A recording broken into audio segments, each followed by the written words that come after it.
how to change the filters in your bottleless water cooler. Hopefully this tutorial will help you to change the filters in most bottleless water coolers that use specifically these type of filters. Okay, before we get started, you're going to need a few supplies. You'll need a bucket. You'll need a towel or paper towels to put into the bottom of your cooler just to keep everything clean and dry. You'll need your new filters, of course.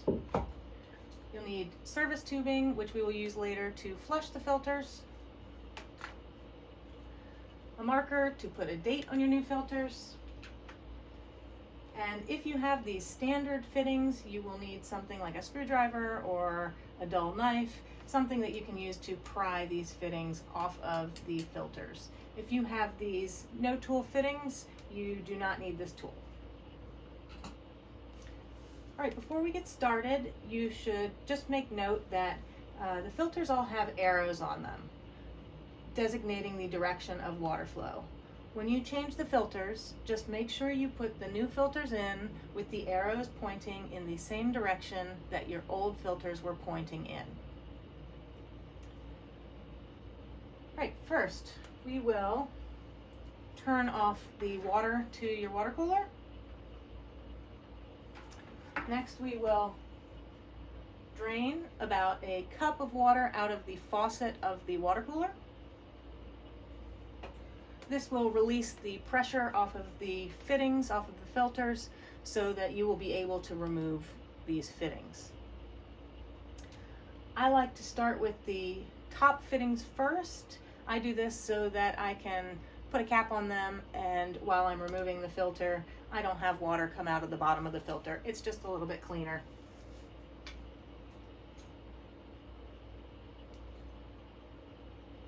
So let's start with this first fitting here. To remove this, you'll see there's a little ring here. You want to get your tool below that little ring and push up. You might have to go around a little bit if it's tight, but that will eventually pop off of the filter. I like to take my new filter, and there are these little caps on the new filters. I like to put the cap on top, push it down. This, like I said, is going to hold the water into the filter while you remove the bottom fitting.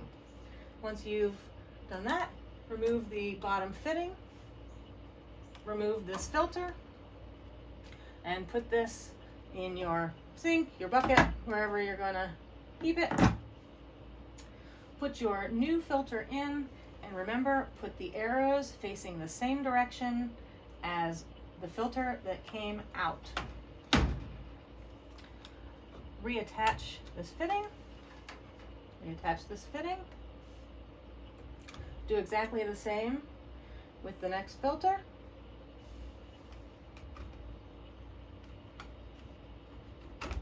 In this case, the arrows are pointing upward. So the arrows of the new filter are going to be pointing upward. Reattach your fitting here, attach your fitting here, move on to the next, and so on. This water cooler happens to have 4 filters. You may have 5. Just follow the same exact procedure for all the filters. Once you have all of the new filters in place, all of the new fittings in place, we're going to flush the filters. So get your service tubing, get your bucket ready, and we are going to flush the first 2 filters together, which are the sediment and pre-carbon filters. So yours may be here, yours may be here, but you're going to hook your service tubing to the outlet of the pre-carbon filter. So the arrows of the pre-carbon filter, in this case pointing up, you want to put the service tubing on the outlet, so the arrows are pointing toward the outlet of the filter. So in this case, we're going to remove this fitting, which is the outlet, attach your service tubing, put that in your bucket, then we're going to go and turn our water to the cooler back on. This will be running water through the sediment and pre-carbon filters into your bucket. Run about a gallon of water, turn your water off. remove the service tubing, reattach your fitting. You will then do exactly the same thing with the very last filter in your setup. And you will easily be able to tell the outlet of the last filter because it will be the one that is leading to the tank. So it will be going up. That will be the outlet of your last filter. So if you can't see these filters back here, which direction the arrows went, that's okay. Just follow this line and that will be the outlet. So you would take this off, reconnect your service tubing, same process. Reconnect that. Make sure all your fittings are nice and tight. See, that one was a little loose. And now you are finished.